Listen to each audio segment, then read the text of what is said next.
Yeah.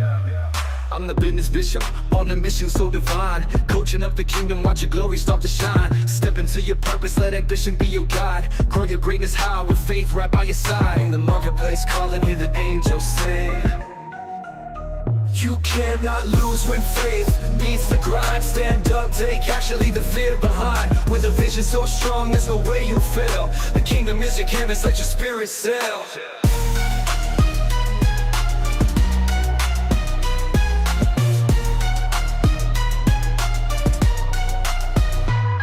Bishop Wayne's in your corner, together we'll break through. Victory's a choice and today you're gonna choose. Living out your dreams, ain't no time for second best. Fulfill your destiny, put your limits to the test. Break those chains, rise up, find your flow. You cannot lose when faith meets the grind. Stand up, take action, leave the fear behind. With a vision so strong, there's no way you fail. The kingdom is your canvas, let your spirit sail.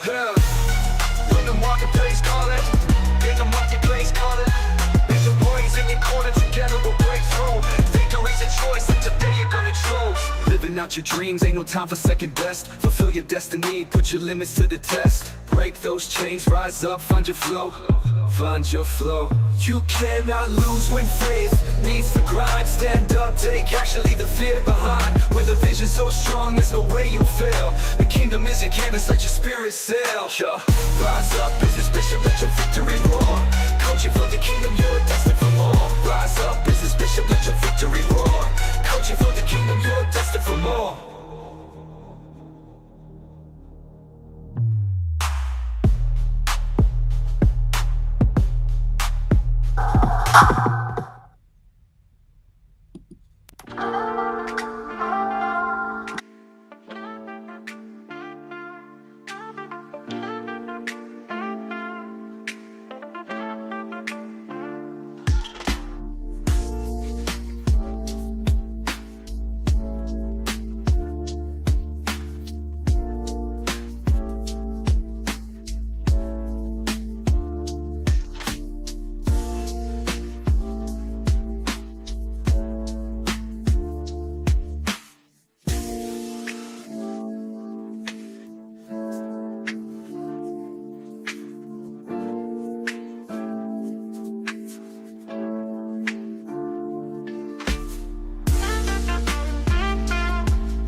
Wow and wow, good people. Welcome, welcome, welcome, welcome to another Kingdom Conversation with me, your host, Bishop Wayne Malcolm, the business bishop.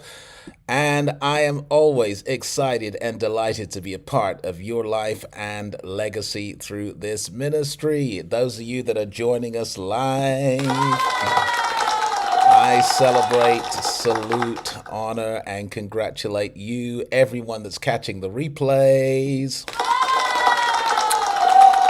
Yeah, we absolutely honor you. And those of you that are catching the replays, I just want to thank you, thank you, thank you. Those of you that are joining me live, I want to thank you, thank you, thank you. Because together you're making this channel and its content more findable by more people. I'm convinced that there are millions of people around the world who are looking for kingdom concepts.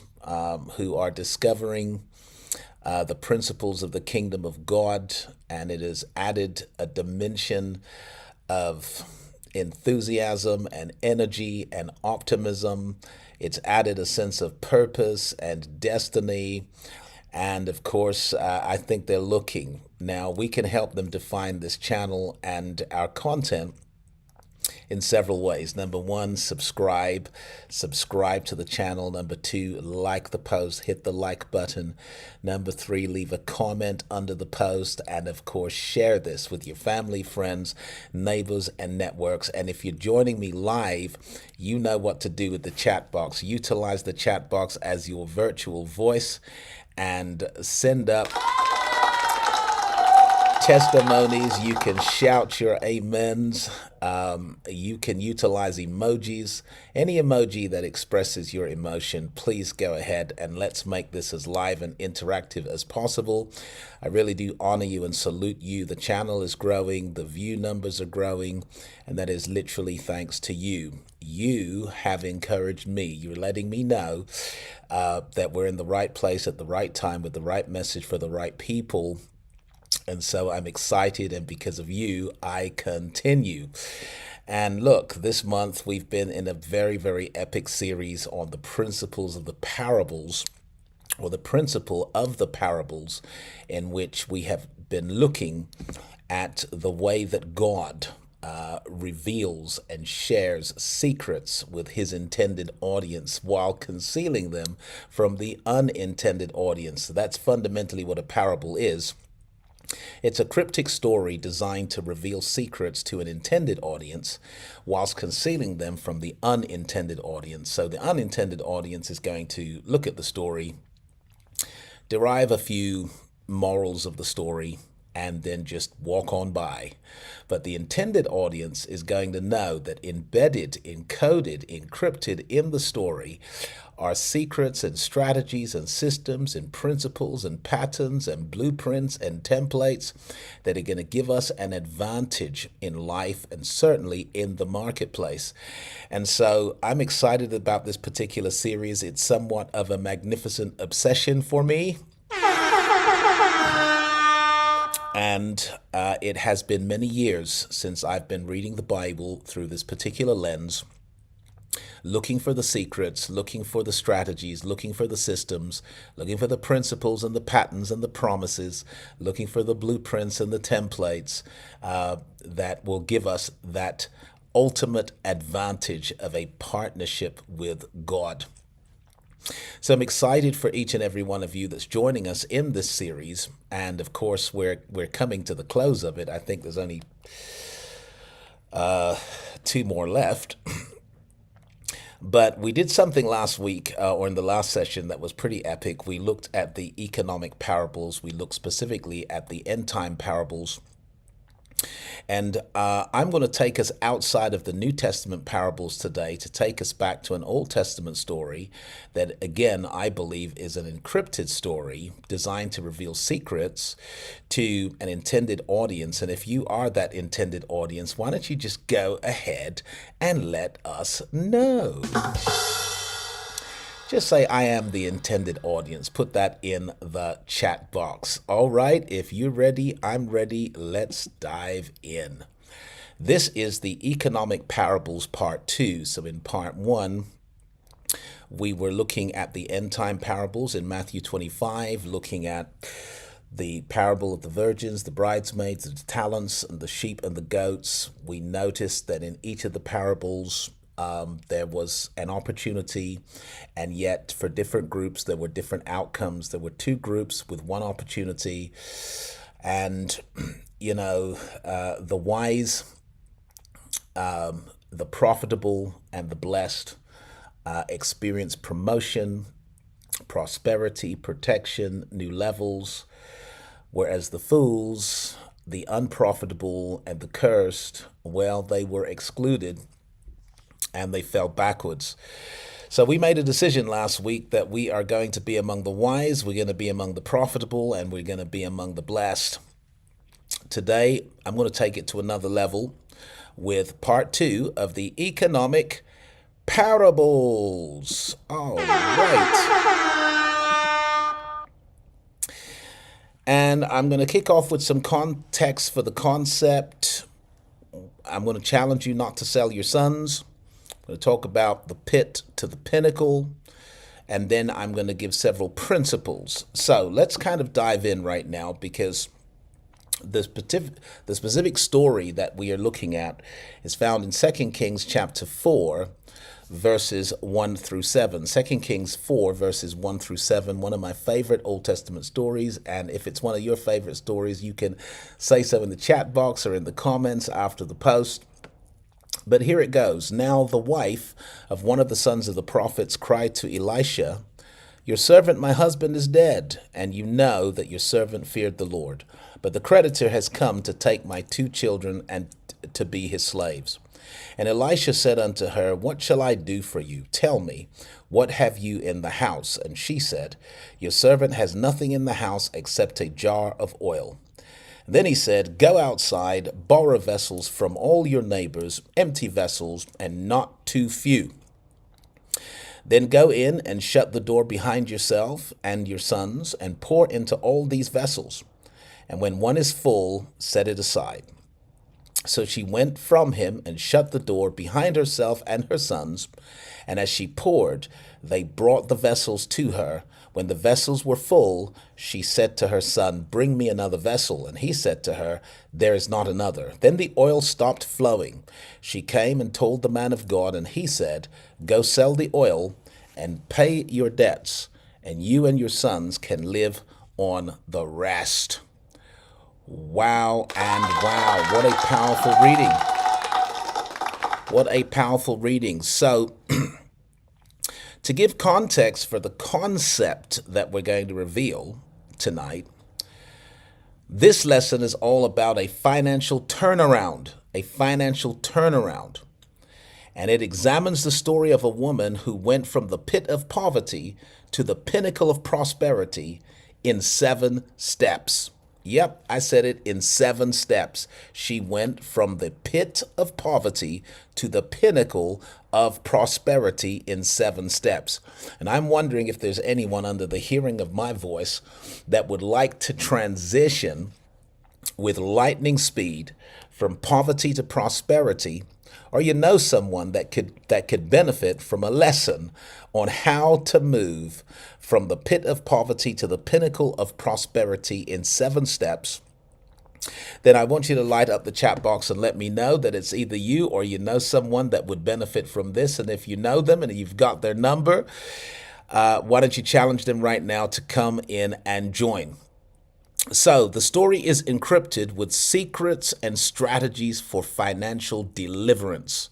In the story, this woman's financial circumstances and status were dramatically changed in a short space of time, dramatically changed.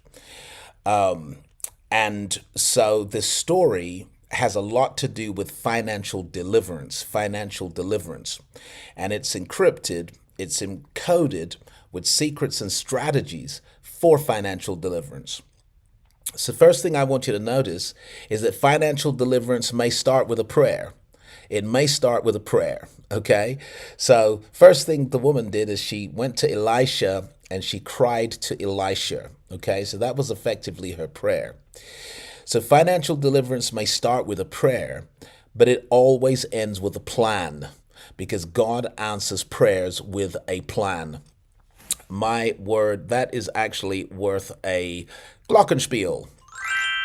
Yeah, God answers prayers with a plan. So your financial deliverance will no doubt start with a prayer that you may articulate consciously, a prayer that you may emanate subconsciously, requests that you make to people. They're bottled up and they become prayers. But if you are going to experience financial deliverance, then those prayers are going to have to become a plan, because God answers prayers with a plan. God is a God of strategy, and he saves us by strategy. So that if you ask God for help, if you ask God to save you, what he's fundamentally going to give you is a plan of salvation, a way of salvation. God is the one that makes a way, and it is our job to take the way, to go the way, to follow the way, so that it now becomes a partnership, and it's not just us sitting there with our hands folded, hoping that God will pick us up and reposition us somewhere else. Doesn't work like that. Doesn't work like that in this story. Doesn't work like that in any of the stories. So this is one of the secrets. A very, very important principle in the story is that financial deliverance starts with a prayer, but it always ends with a plan, because God answers prayers with a plan. Next thing I want you to notice as part of the context for this concept. So of course, what we're going to do in this session is we're going to unveil the plan. But here's what we also want to notice is that this widow was in debt because she was financially decapitated when she lost her husband. So, of course, in the ancient world, economic activity and income generation was the role responsibility of males. So that without a male, you had no income, right? So income was generated by males, either by fathers, by sons, by husbands. And women at the time were economically dependent on a man for money. I didn't say that was right. I'm just saying that's what it was. Okay? That's exactly what it was. That's how the world was. And sometimes it would serve us well to see the world the way it is rather than the way we think it should be. Because if you see the world the way it is, then you can take appropriate actions to make it the way you think it should be. So that's how the world was. So when her husband died, she was financially decapitated, and she now had to borrow in order to buy liabilities. She had to borrow in order to live. And of course, whenever you're borrowing to buy liabilities, you're borrowing to buy groceries, you're borrowing to buy clothes, you're borrowing to buy accessories, you're borrowing to buy things that will depreciate in value over time, then actually that is the formula for poverty, and it's the formula for poverty then, it's the formula for poverty now. That people who borrow to buy liabilities are going to end up financially decapitated. And we're seeing this in nations, we're seeing this in organizations, we're seeing this in families, and we're seeing this with individuals. Particularly in our day when lines of credit are available and we have all sorts of offers of buy now and pay later and credit cards and loans, to where a lot of people don't realize that actually borrowing may be a very good thing, is a good thing if you borrow to buy assets. That is, if you borrow to buy things that will appreciate in value over time, or if you borrow to buy things that are worth more than you paid for it, then what you're doing is you're buying assets. But if you borrow to buy liabilities, that's things that are worth less than you paid for them, or things that will depreciate in value over time, then that is the formula for poverty. And this will lead to financial decapitation. And a lot of people are financially decapitated right now, not only because they're stooped in debt, but because the very thing that was servicing that debt has now died. What do I mean by that? I mean that if you lose your job, right, that is a form of economic decapitation. And unfortunately, the factory school system sold us a life plan that relied on debt and job security. Okay, so in the factory school system, we are sold a life plan. I call it the 40-40-40 plan. It's where you're going to spend 40 hours a week for 40 years of your life serving the interests of an employer in exchange for about 40% of what you were earning when you retire. So that's the 40-40-40 plan. But in order to get along with that plan, okay, that whole entire plan is resting on two pillars. The two pillars are debt in the form of credit and job security so that you can service the debt. Now, if you lose your job, okay, what it means for most people is that if you lose your job,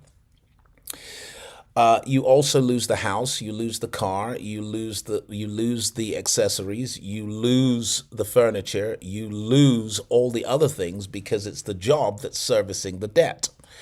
So if you lose your job, you become economically decapitated in the same way that this woman was.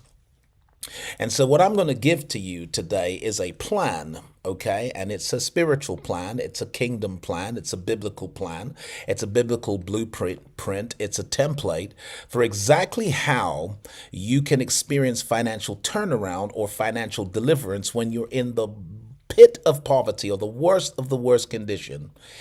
And of course, in every nation, the pit of poverty is a different place. Okay, so if you're in a developing nation, the pit of poverty means that you're entirely aid dependent. You're dependent on aid, on relief organizations, on NGOs, on charity. But in the developed world, the pit of poverty is when you are state dependent. So you're dependent on the state for food, for housing, for health care, for for basic necessities. You are dependent on the state. That's the pit of poverty in the developed world. And so I am reaching out to those people, okay, who are either aid dependent, state dependent, or you are job dependent, and there's the possibility that in the economic disruptions of the present age, you may become economically decapitated by losing the job, therefore unable to service the debt that you've accumulated. Well, God has a plan for people like you. I wish I had some help in here because I think that that's great news. God has a plan for people who've been financially decapitated. God has a plan for people who are absolutely dependent on the generosity of others or on the state. And we're going to dive into that plan right now. The first thing, okay, before I give you the 7 steps, I want to admonish you, don't sell your sons. Don't sell your sons. In the story, the creditors had come to take her sons as full settlement for the debt. Okay, so one way that she could have gotten out of poverty would be to sell her sons. But listen to me, don't sell your sons. Like, if you're going to get out of poverty, don't sell your sons. Now, what do your sons represent? They represent your future, your legacy, your destiny, your hopes, and your dreams. Okay? So your children are the future. They are your future. But in this story, the metaphoric implications of sonship simply mean that actually, whether you know it or not, Miss Widow, woman, you have a future. Whether you know it or not, you have a legacy to preserve and protect. You have a destiny, and you can have hopes and dreams, and they are embodied in the form of your sons. So what the devil wants to do, okay, and what the creditors were coming after, and what the devil is coming after in our day is your sons. That is your future, your legacy, your destiny, your hopes, and your dreams. Now, Jesus said the thief comes not but for to steal and to kill and to destroy. Well, what is he trying to steal? What is he trying to kill? What is he trying to destroy? Ultimately, he wants to steal your vision, okay, so that you can't see a future worth living for. You can't see a future worth fighting for. You can't see a future worth making sacrifices for. He wants to steal your vision. He wants to kill your dreams so that actually you are now living in a state of despair. Now, I'm speaking to someone right now who's like, you've given up, right? You've given up hoping. You've given up dreaming. You've lost your vision. You can't see a way forward. You look out, all you can see is darkness. You can't see light at the end of the tunnel. You are perplexed. And you don't see a future even available, let alone worth fighting for. Well, that future, that's your sons. Don't sell those sons. Don't give up your future, because when you sell your future in order to survive in the present, that is the formula for death. Okay, so that economic hardship is literally going to become the end of you if you quit dreaming, if you quit believing, if you quit hoping, if you quit knowing that you are here on purpose to serve a purpose, that your presence on this planet is not accidental or incidental. It is intentional, purposeful, meaningful, and strategic. You are a meaningful, purposeful, specific, strategic expression of the infinite intelligence of God, who released you into this world on time, on location, in order to fulfill a purpose and to realize a destiny. And you have to keep believing that, because the moment you stop believing that, you have sold your sons. So don't sell your sons, okay? Instead, let's begin to follow the 7 steps to a financial turnaround. The 7 steps to a financial turnaround. So I want us to notice, again, this is still a little bit more context, okay? So let's read these bullet points. Although she was technically asking the prophet for a handout, a what? A handout. A what? A handout. The prophet gave her a hand up, a hand up, a hand up. A handout feeds you for a day, but a hand up will feed you for life.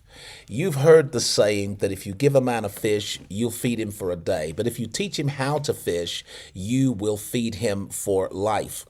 In this respect, education is more important than gratification. Okay? So education is more important than immediate gratification. See, if I give you a fish, I will gratify and satisfy your appetite for one day. But if I teach you how to fish, I am going to gratify and satisfy your appetite and your family's appetite for life. Education is more valuable than gratification. And you will begin the process of turning around your financial life when you begin to prioritize education over gratification. I wish I had some help in here. You'll always know that you are on the brink of a financial breakthrough when all of a sudden the education, the information, the understanding, the insights, the wisdom becomes more important to you than new shoes, more important to you than a slap-up meal in a fine restaurant, becomes more important to you than accessories designed to make you look like you're making it when you're actually faking it. The minute that you start to value the education over the gratification, you are in the place where God can give you a hand up and not simply a hand out. Now, we saw this in Acts chapter 3, where there was a lame man, lame from birth, at the beautiful gate of the temple, begging for alms. He's begging for charitable donations. And he sees Peter and John coming into the temple at the hour of prayer, and he begs of them alms. And they say, "Silver and gold have I none, but such as I have give I unto thee. In the name of Jesus Christ of Nazareth, rise up and walk." So, and then Peter reached down his hand and pulled him up. So he was looking for a hand out, but the apostles gave him a hand up. And with that hand up, his life was changed, his economic status changed, and his economic prospects changed. And he never had to beg again another day in his life because he accepted a hand up.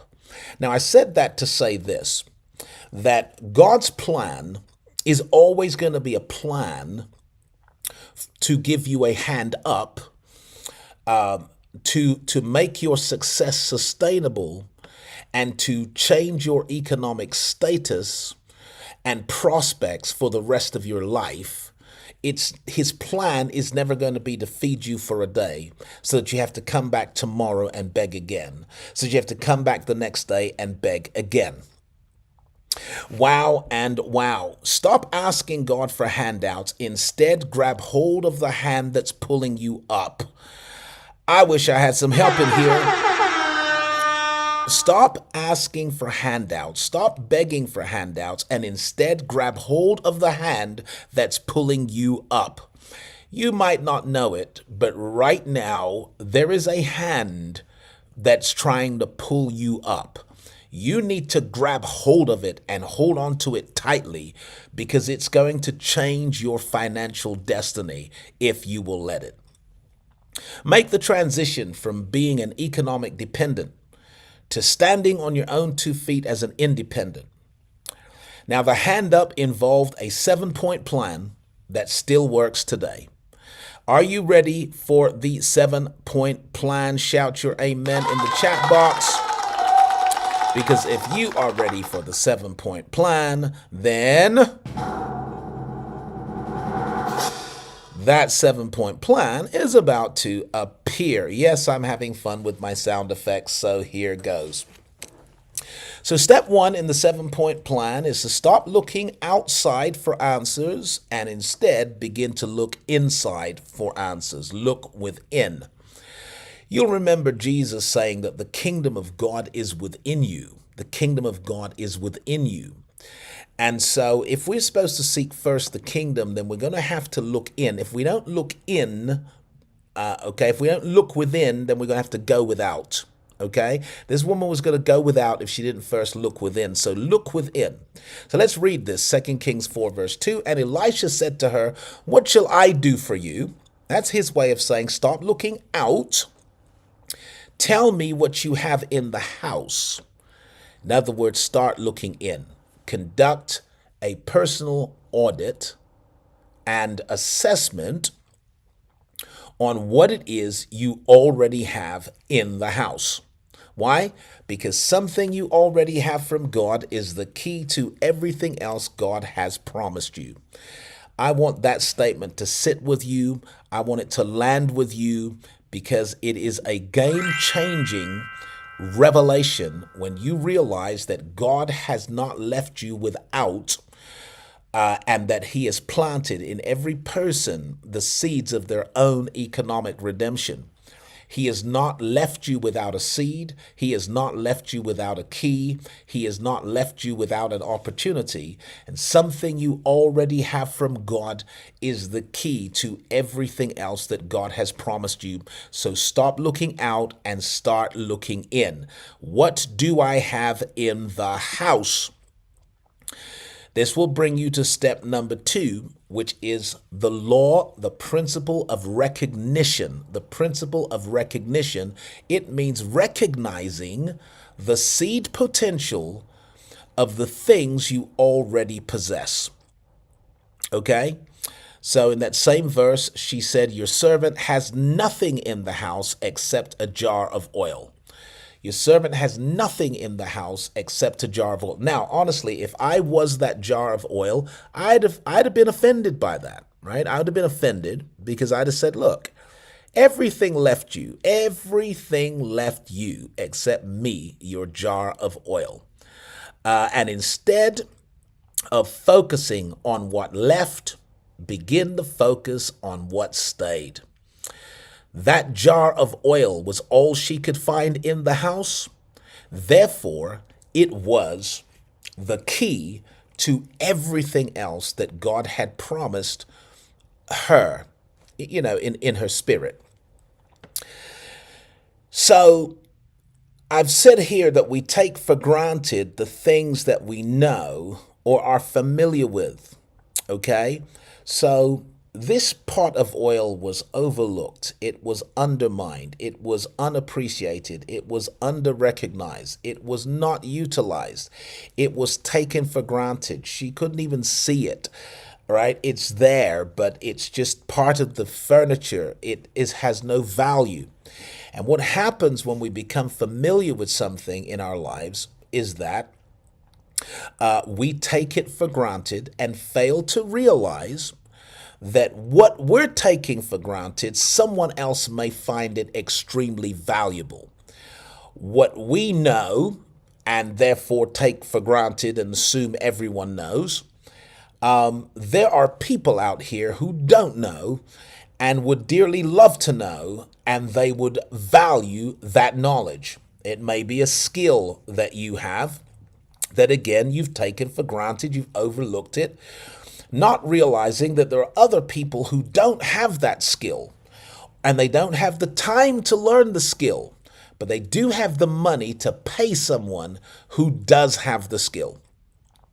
And so here we are, overlooking, undermining, undervaluing things that we already possess. But it's important for you to recognize that what you do possess has seed potential. What do I mean by seed potential? Seeds don't look like the harvest that they produce, but the seed is a harvest compressed, and the harvest is the seed decompressed. And the reality is that in that seed, there is a potential harvest. So you now have to look at this thing that you've been overlooking, undermining, undervaluing, unappreciating.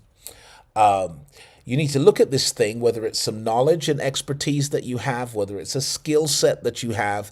You need to start to look at this and say, I actually have something. I have something, and I'm not going to call this something nothing. I'm going to call what looks like nothing something, because if I call my something nothing, I'm going to lose the something that I have. But if I call my nothing something, I can make something out of it. Wow and wow. Somebody help me scream. So this brings me to the third step. Okay, so the first step is that you're looking in. The second step is you recognize the value, the seed potential of something small that you possess. Well, here comes step number 3. The prophet said, borrow vessels, borrow vessels. Then he said, go outside, borrow vessels from all your neighbors, empty vessels, and not a few, not too few. So borrowing vessels. Now, again, I guess if I had time, I could really break this down to say that there's so much encrypted in that simple line. Go outside and borrow vessels from your neighbors.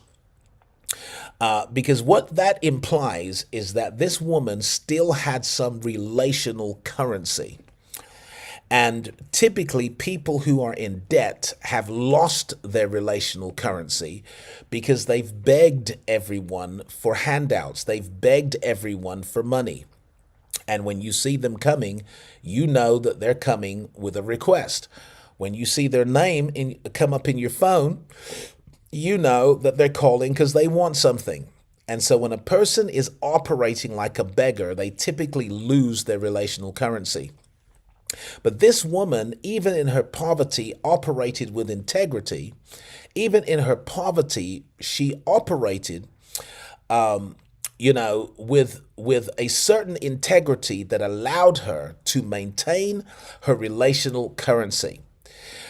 Why do I say she had relational currency? I say it because once you're in debt, you typically can't borrow from anyone, okay?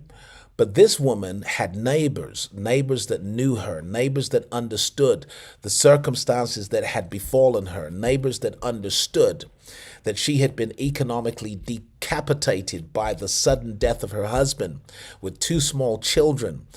And she was a good enough neighbor that her neighbors would make that investment. Now, I said that to say this, that even if you're down to nothing, you want to be growing your network of high quality relationships. You want to be a friend to as many people as you can. He that would have friends must show himself friendly.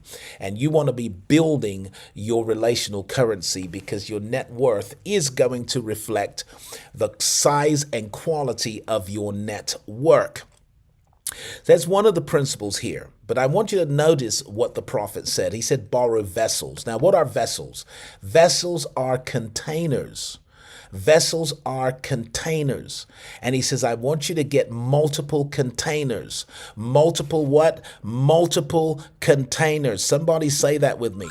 Multiple containers. Get as many containers as you can. Do not borrow a few. Do not borrow a few. That brings me to the next principle. Not a few. In the King James, it will say, borrow vessels, not a few.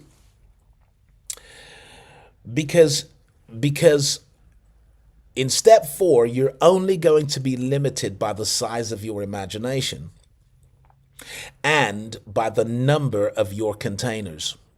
Okay? So you're going to need containers, right? Because you're going to have to put your oil into containers, because there's going to be no way to sell it. There's going to be no way to market it if it's not in containers. So what you need is a big imagination. Okay, a big imagination. You want to imagine beyond today's needs, beyond this month's needs, beyond this year's needs, and begin thinking about your life needs. Okay, about how much you're going to need in order to maintain your quality and standard of life for the rest of your life, and then how much you're going to need in order to leave an inheritance to your children's children, and how you're going to affect your own bloodline to the 3rd and 4th generation with a positive economic input. You want to be thinking big. You want to be thinking beyond yourself. You want to be thinking beyond your immediate needs. You want to be thinking beyond your years. So, because you're only going to be limited with this strategy, all that's going to limit you is the size of your imagination. That's all that's going to limit you, the size of your imagination. And number 2, the number of your containers. So what you're going to want is as many containers as you can possibly get. Don't just stop just because, well, it looks like I've got enough. No. Carry on and carry on and carry on, collecting different containers, big containers, small containers, medium-sized containers. You want vessels. You want as many vessels as you can. Anything that can hold oil, you want to get hold of it and get it in your house. Step number 5, shut the door and pour. Shut the door and pour. I love this one. Shut the door and pour, because there are 2 secrets encrypted in this little line. Shut the door and pour. The first secret, okay, is that business, right? Business always has a secret component. Like all successful business has a secret component. All right. Business is done in many cases in secret. There's always a mystery to the business. Now, for example, if somebody is selling oranges and apples and fruit and vegetables in the marketplace, okay, the secret will be the supply chain, okay? The wholesale price that the vendor, that the seller purchased the fruits and vegetables at will also be a secret and a mystery. All right? Because what they're not going to do is come into the market and say, okay, here's these oranges, apples, pears, bananas, mangoes. Here's all these lovely fruits, and here's how much it costs per pound, and here's how much it costs.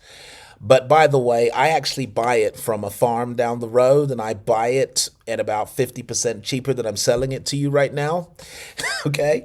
If someone were to do that, right, they'd quickly be out of business, because in order to be in business, you're going to have to buy it cheap, right? You have to buy it at a wholesale price. You're going to have to sell it at a retail price, which factors in all the costs that you have incurred in this process, plus factors in your profits.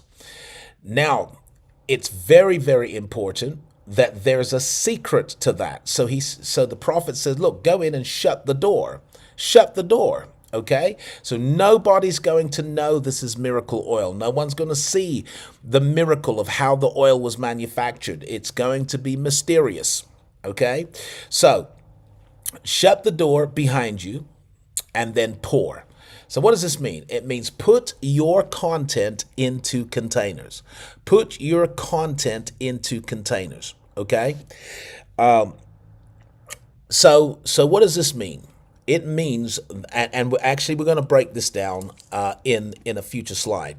But if you're going to sell water, okay, you're going to need to put that content into containers so that you can sell the water. And the more containers you have is the more water you can sell. The more containers this woman had is the more oil she could sell. So The interesting thing about the oil, the miracle of the oil, is that it didn't stop flowing until all the vessels were full.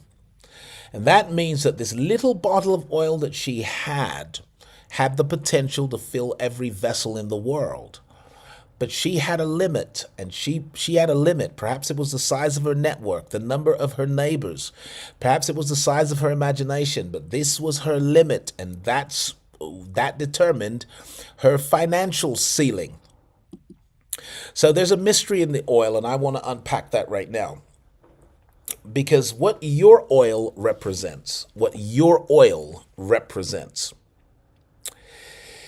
is your experiences in life, your expertise, your enthusiasm, that's your passion, things you're passionate about, your empathy, right? When I say your empathy, I mean the circumstances that you can relate to and understand how people are feeling in those circumstances. So your experiences, your expertise, okay, it's things that you've survived, that's your experiences, things you know how to do, that's your expertise, things you're passionate about, that's your enthusiasm, and the things that you can empathize with, all of that is really your oil, because that's what never leaves you. Those things never leave you. Like everything else can leave you. You can lose your house, you can lose your car, you can lose your job, you can lose all that stuff. But what you're not really going to lose is your life lessons, your life experiences, and what those experiences have taught you.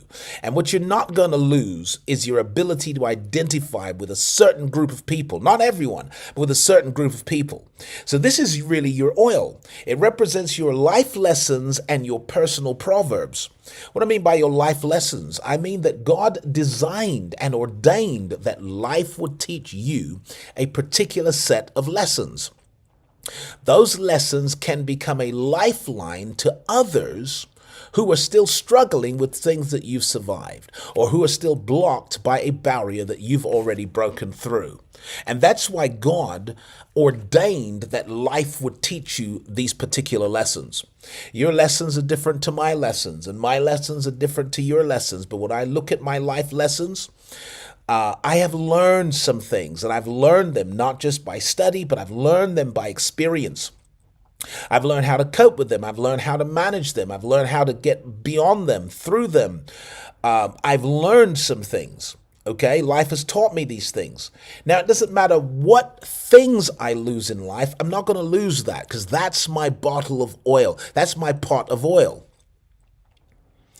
So I've put here that it represents your knowledge, your skills, and that you take for granted. But if you were to pour your knowledge and skills, your personal proverbs, your life lessons into containers, into what? Into containers like books, like courses, like a podcast, like blogs, like webinars, like events, like I'm doing right now. I'm actually pouring my life lessons into a container that allows you to consume it. That container happens to be a weekly broadcast on YouTube, but I've taken it out of my head and I've put it into a container so that other people can consume it. The reality is that I could have just taken it all for granted. I could have just taken for granted that, yeah, I know a few things about the Bible, and I know a few things about business, but that's just what I know, and I'll just work with it myself and just try to get along.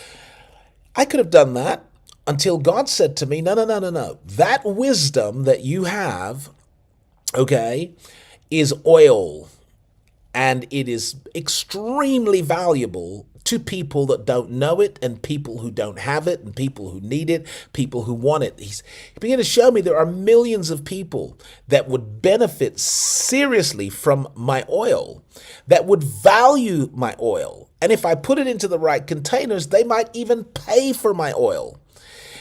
And I thought, wow, I realize this now. Here's the secret, right? That you are never down to nothing, because your life experiences are oil. You are never without the seeds of your own redemption because your life experiences have become personal proverbs. What do I mean by personal proverb? I mean that King Solomon wrote thousands of proverbs. What is a proverb? Okay? It's an insight. Okay? It's an understanding. It's a sound bite of wisdom that gives you a warning, something to avoid, and gives you a way to obtain the things that you desire, like health, like wealth, like happiness, like peace, okay, like long life. All of these things are contained in his personal proverbs. And I realized that actually my oil looks like personal proverbs to others, right? It looks like insight. It looks like a soundbite, but it is a nugget of wisdom. And it is these very things that never leave you. They never leave you, just like the jar of oil never left the woman. So what is it that never left you is what you have become inside. It's what you know on the inside. It's what you can do on the inside. It's what you can understand and empathize with on the inside. It's what you're passionate about on the inside. But it has to be put into containers, okay, if you're going to experience financial deliverance. So this brings me to step number 6, which is to sell the oil. Sell the oil. What? Sell. What did I say? I said sell the oil. She came and told the man of God, and he said, go sell the oil. Go sell the oil. And what does this mean? It means that with a house full of oil, you can still be in debt. Okay? Her house was full of oil. Every corner of her house had a pot of oil, a jar of oil, a container of oil, big containers, medium-sized containers, small containers. It was all filled with her oil. And yet she still broke as a joke and ready to choke, as my bestie always said, right? This woman is still broke, even though she has so much value around her. And I'm speaking to someone today that is still broke, even though your house is full of value, even though your life is full of value, even though you have all these containers. You've put everything into containers. You've got the books and the ebooks, the songs, the poems. You've got the courses and the trainings. You've got the webinars and the seminars and the masterclasses and the challenges. And you've got, you've got the experiences and the events and the retreats and the special days. You've got all of it. Okay? And all of it just based on your oil, just based on your knowledge, based on your expertise. You have the ability to help a business grow. You have the ability to help a family stay together. You have the ability to help someone become fit and healthy. You have the ability to improve someone's mental health and way of being and state. You've got all this knowledge inside of you. You've now put it into containers, but you're still broke. Why? Because you must sell the oil. And what this means is that unless you learn marketing and sales, you are still going to be broke no matter how much value you have. You may be the best business in the world, but if you are no good at marketing and sales, you're going to be broke, because the market won't even be aware of you, let alone aware of why you should be their first choice. The reality is that we could all do with a course, with a coaching experience, with a deeper understanding of what it means to market, to bring your value to market, and to transact sales. You must go into business. This is effectively what the prophet is saying to her. You must start a business with your oil. Get into the oil business and start a business with your oil. Sell the oil. Sell the oil. Sell the oil. Yeah, sell the oil.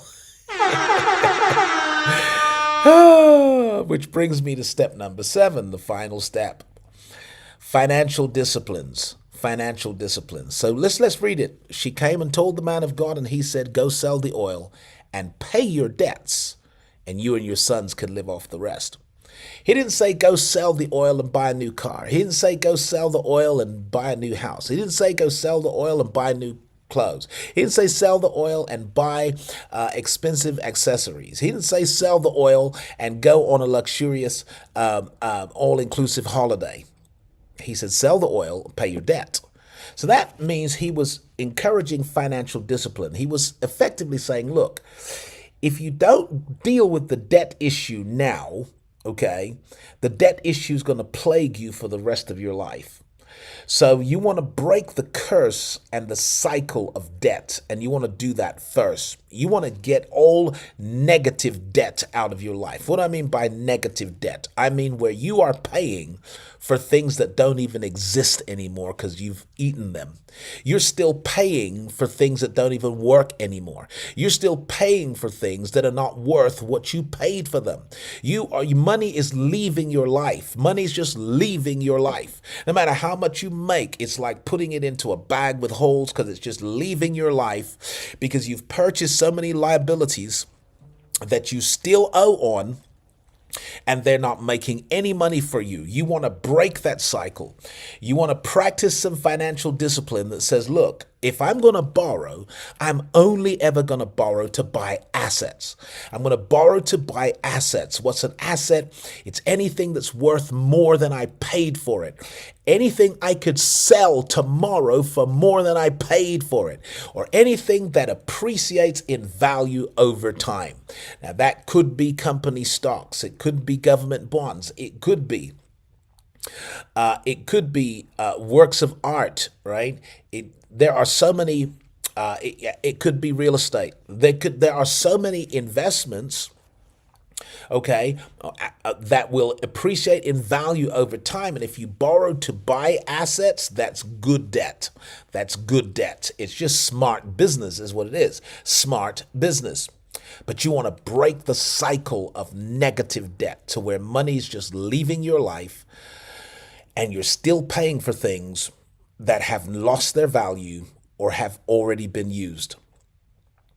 So pay the debts first, then live off the rest. In other words, the prophet's saying from now on, you're going to have a financial budget. You're going to have financial rules. You're going to have financial controls.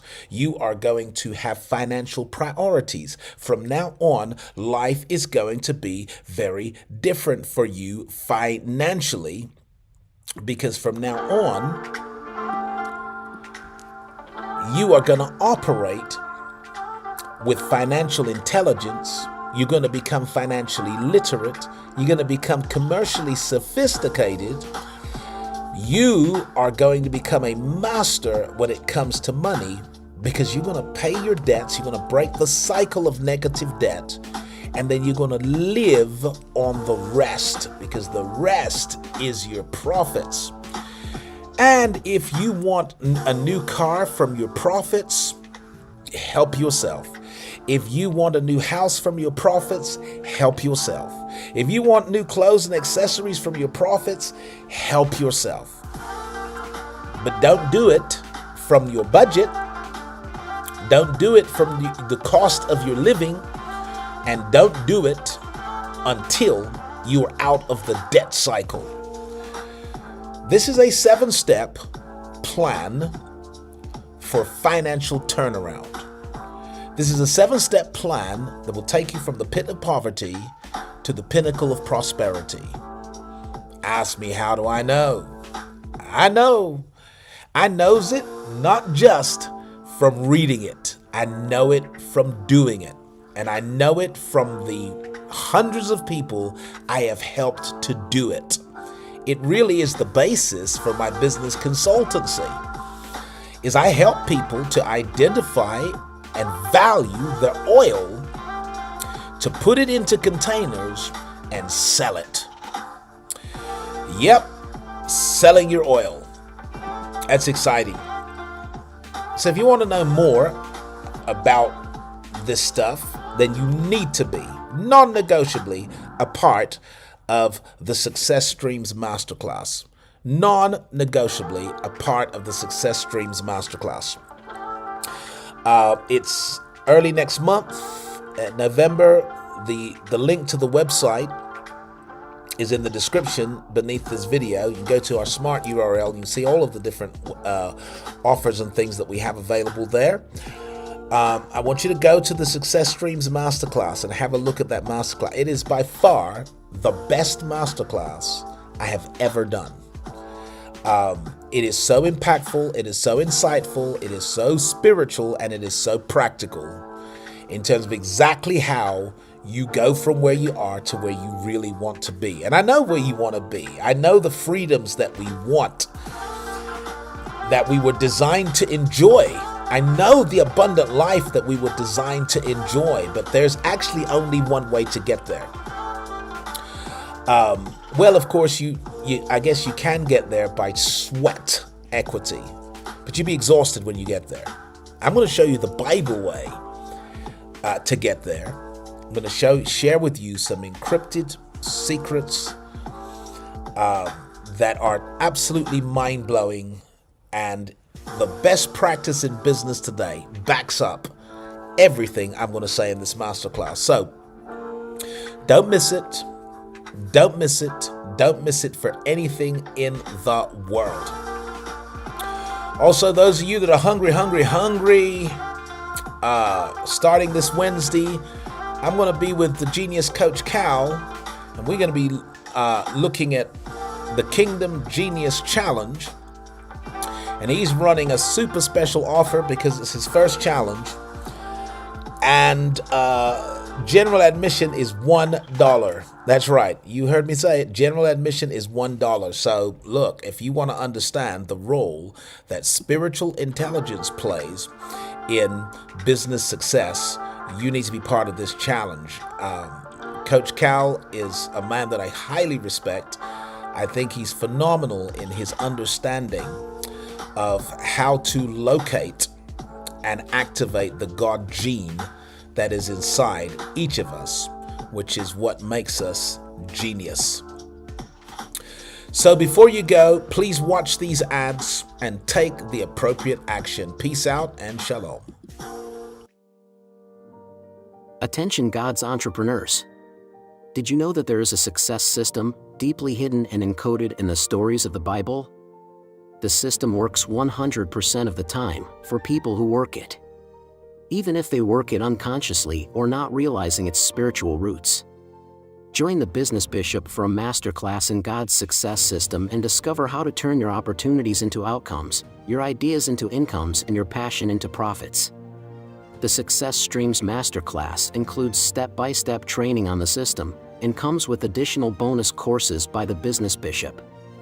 Perhaps you've tried everything else. Now try God's way and watch the same power that took Israel from slavery to mastery take you from the pain of poverty to the pinnacles of prosperity.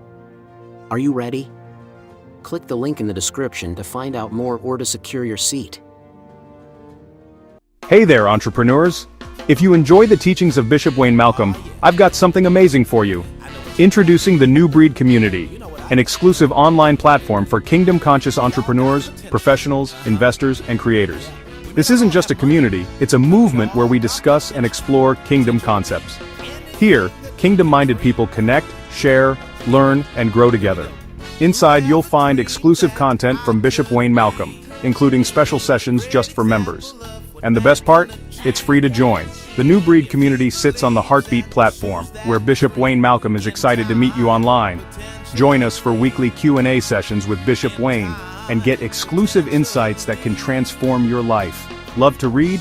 Join our book club to feed your mind and spirit. Got a prayer request? Post it and let's lift each other up. Have a testimony? Share how God's goodness is shining in your life. We're more than just a community, we're a movement. Discover the powerful relationship between your profession and your purpose. Join us now on the Heartbeat platform. Connect with us and let's grow together. Bishop Wayne Malcolm and the New Breed Community are waiting for you. So what are you waiting for? Hit that join button and step into a world of connection and growth. A warm welcome awaits you. See you on the inside.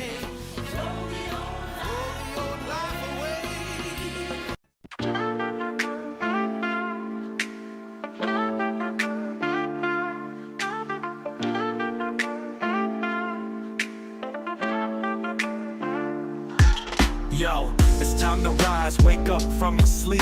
Bishop Wayne's got the guidance, the wisdom runs deep. Subscribe and like, let's spread this truth loud. Comment, share it wide, let's stand tall, be proud.